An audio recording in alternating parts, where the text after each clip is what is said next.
Hi everyone, welcome to another episode of Mondays with Marian. I'm Marian Bacol-Uba, and if you are new to my channel, thank you so much for coming. I have tons of content video. If you just look at my old videos, I talk about my own life experiences, personal and professional, spirituality, personal development, entrepreneurship, just a lot of things that I really want to share with all of you. And if you are not new to my channel, have been watching, thank you so much. I know there's a few of you out there who are awesome fans and watch my videos every week. I love you.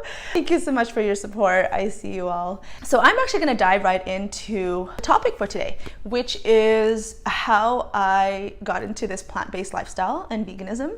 And one of the reasons I'm a little bit hesitant to always say is in the beginning, I actually used to say vegan all the time.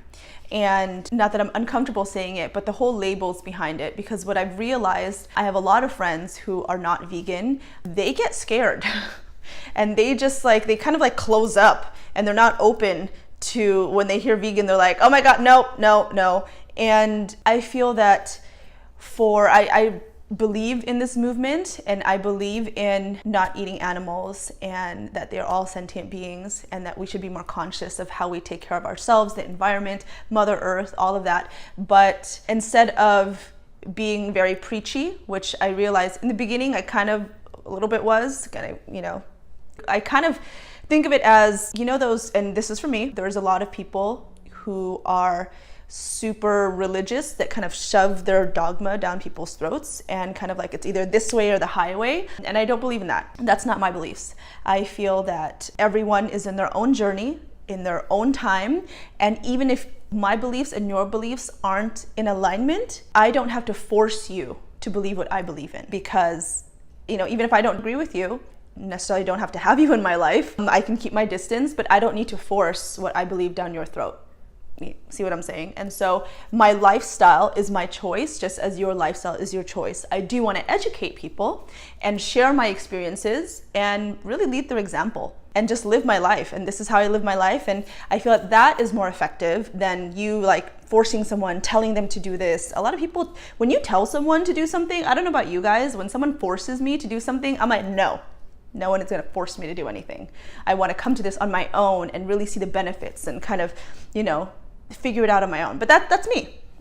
Some people are different.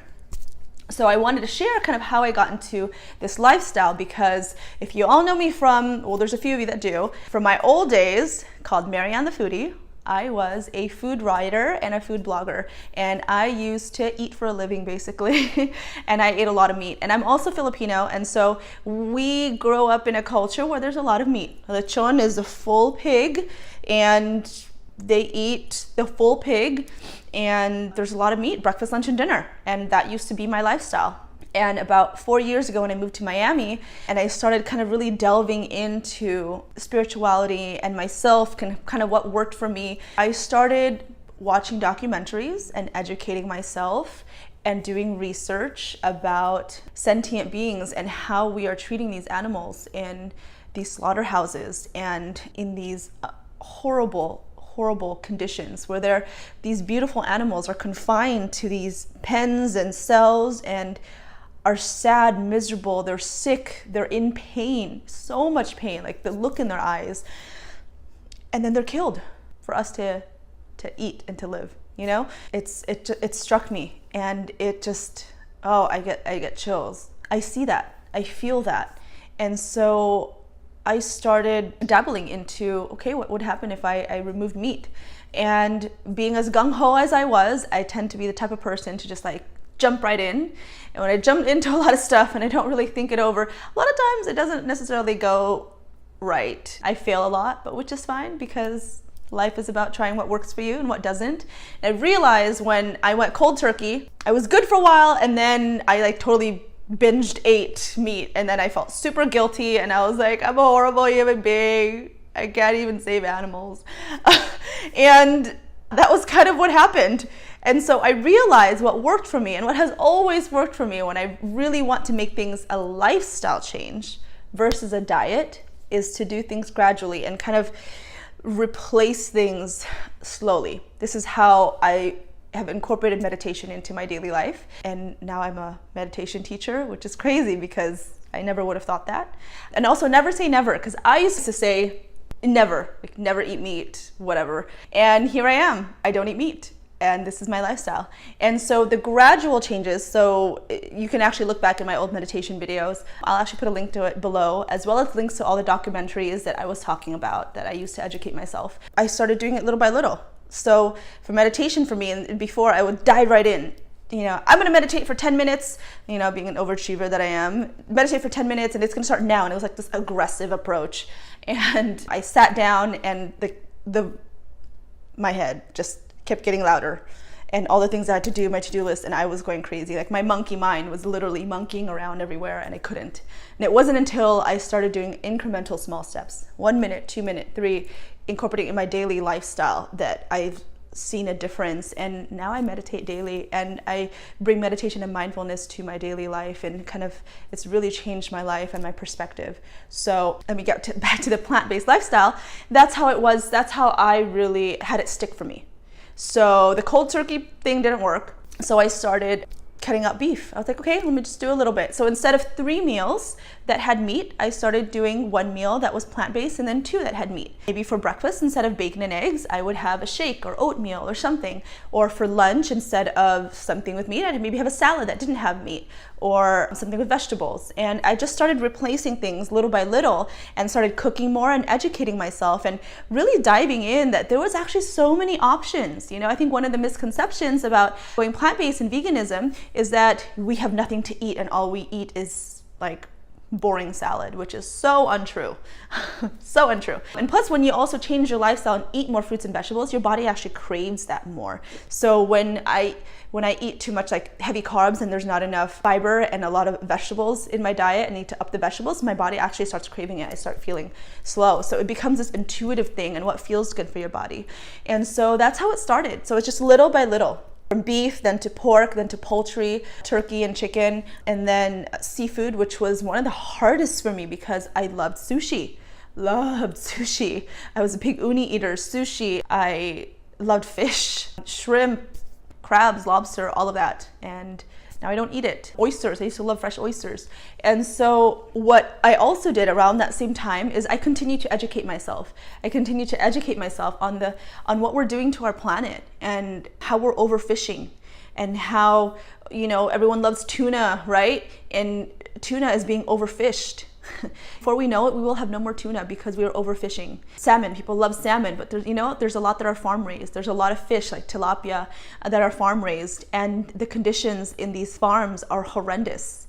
These fishes, just like the animals, they're put in these small containers and pens, and they can't even swim, and they're diseased, and they're sick, and they're in pain, and then you eat this diseased flesh and this energy of sadness and pain and sorrow, and that's the energy that we take in, started not sitting well with me. And those are the things that just wasn't worth it anymore, and I just stopped craving it after a while.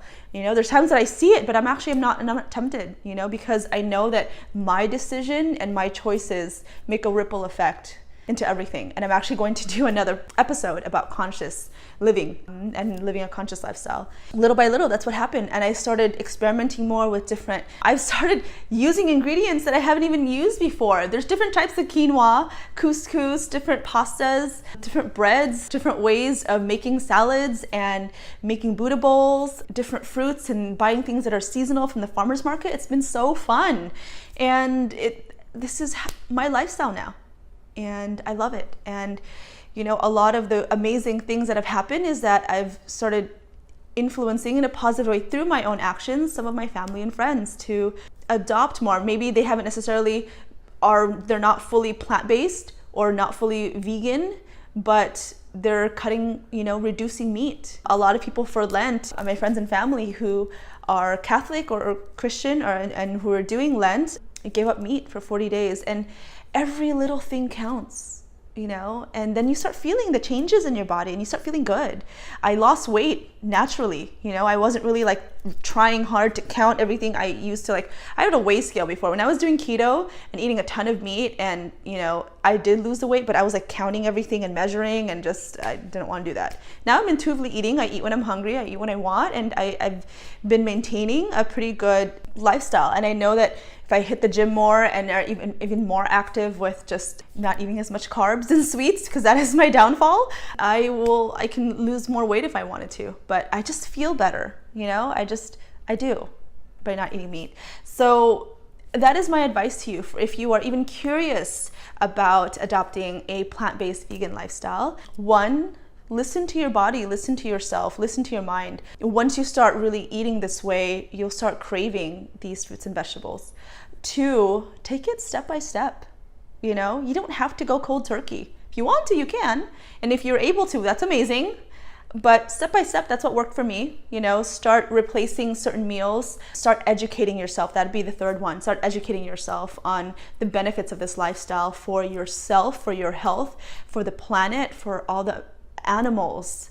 You know, I'm a huge animal person. I have 2 cats, and they have such different personalities. And to know that all these animals that we put in these pens and are killing for our meals have all different personalities and just want to live, and you know, they feel pain, they're sentient beings, that doesn't sit well with me anymore. With, you know, I don't need to kill animals to be fed and to live and to sustain. And you know, that momentary like, oh, this tastes so good.